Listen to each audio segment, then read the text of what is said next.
Hello there, my name is Dana Jean Antonelli. I'm a certified etiquette consultant. If you're new to my channel, welcome. In this channel, I talk about manners, modern etiquette, self-development, and anything else that can help you become the best version of yourself. Now, if you've been here before, I'm very happy to welcome you back. Now, it's the holiday season, which means party season. So I'm sure you'll be receiving those invites soon to parties and gatherings. And I put together a few do's and don'ts to help you make the most out of these holiday parties. So let's get to it.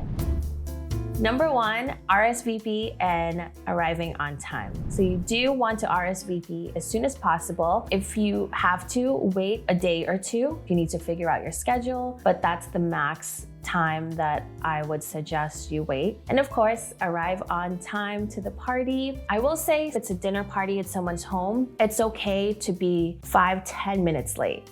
I know, I'm always talking about arriving on time, but in this case, you want to give the host enough time to put some finishing touches. If you arrive early or on time, it almost feels like you're rushing them. Now, you don't want to show up unannounced or bring an uninvited guest. Number two, let's talk about dressing appropriately. I talk about this over and over again. You want to dress appropriately depending on the occasion. For holiday parties, I know there are usually some themes like ugly sweaters or more formal wear. So just keep that in mind and be on the lookout for proper attire. And it's always fun to dress up. Now, you don't want to dress too casual or sloppy, no sweatpants.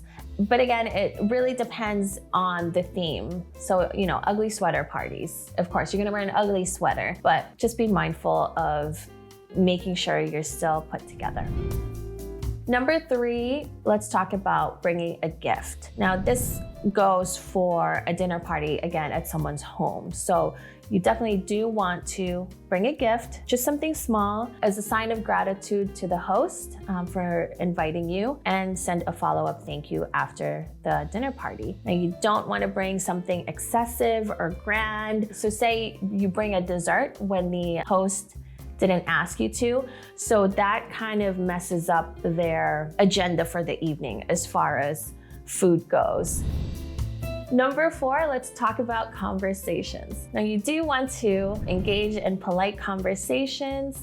Talk about something more fun and lively. Some basic topics that you could talk about are travels, food, upcoming events that they'll be attending. Now, you don't want to talk about any controversial topics like politics, religion, war. Also, you don't want to complain. I know I've definitely been to events where people just come up to me and we start talking, and then they end up just complaining and complaining and complaining, and that's not fun.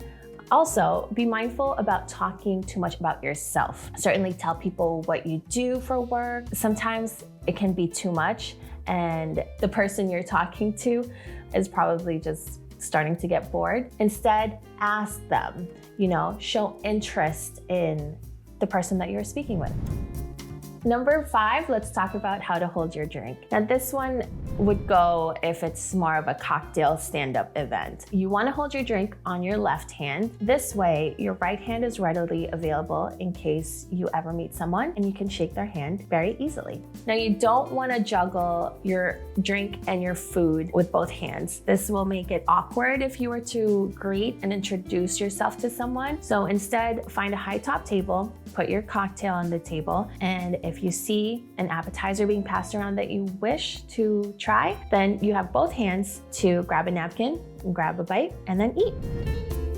Number six, mind your table manners. Now, I do have a video on dining etiquette. I will link it down below, but this is just some quick refresher. So you do want to be mindful of your table manners. You want to work your utensils from the outside in and be mindful of your please and thank yous. Now, you don't want to chew with your mouth open, speak with your mouth full, and slurp your food and make other noises that can be distracting to others. Number seven, let's talk about maintaining that personal space. Now, I know for parties and events, we're conversing, we're engaging with other people, but you want to make sure that you leave enough space between you two, as it can be a sign of disrespect, or it can make the other person feel uncomfortable if you're standing too close to them. Number 8, let's talk about participating in activities. The holiday parties is a fun way to get everyone together and also have everyone engage in games or other fun activities. So it's a great way to socialize. Avoid being secluded in one area, just sitting on your phone. It's the last thing you want to do. It's a party, so let's have fun. Number 9, say your thank yous and goodbyes. If it's a dinner party at someone's home, make sure to thank the host. Say a proper goodbye, not only to the host, but also to the other guests. Definitely avoid doing the Irish goodbyes, as people call it, meaning you just leave abruptly without saying anything to anyone. It's very rude, so just say bye. Lastly, number 10, drink responsibly. You want to enjoy your cocktails and your drinks, but you don't want to be the drunk person that everyone talks about, because that's all they're going to talk about every year. So just be mindful of your moderation when it comes to drinking. And there you have it, 10 do's and don'ts when it comes to attending a holiday party. I hope you found this video helpful. If you did, please give it a thumbs up. If you haven't done so already, please do subscribe to my channel. And happy holidays, and I'll see you in my next video. Thank you for watching.